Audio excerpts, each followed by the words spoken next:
साकत प्रकल्पामध्ये सोडलेल्या पाण्याचा वाद पेटलेला आहे। संतप्त शेतकऱ्यांनी कालव्यात उड्या घेतल्या। धाराशिवच्या सीना कोळगाव धरणातील ही घटना आहे। धरणातून सोडलेलं पाणी तात्काळ थांबवण्याची मागणी आता शेतकऱ्यांनी केलेली आहे।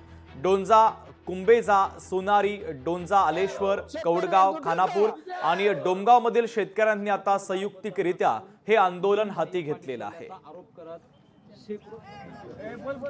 आमच्या सीना कोळेगाव प्रकल्पामधलं पाणी उपचिता सोडून देत आहेत।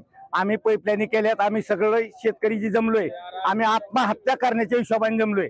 जोपर्यंत ही पाणी बंद करीत नाही तोपर्यंत आम्ही हितनं उठणार नाही। आम्हाला काय शासन करायचं ती करा। आमचा खर्च झालेला, आम्ही 25-25 लाख खर्च केल्यात पाईपलाईन करून। आता 10-10 लाख रुपये ऊस लावायला बेनं एकात घेऊन सऱ्या काढून लावलेले।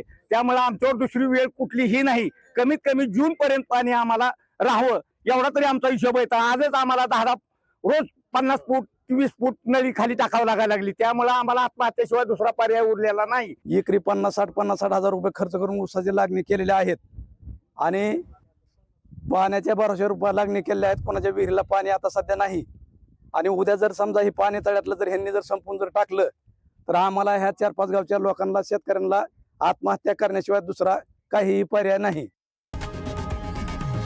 लोकशाही मराठी ऐका, पहा, जागरूक रहा।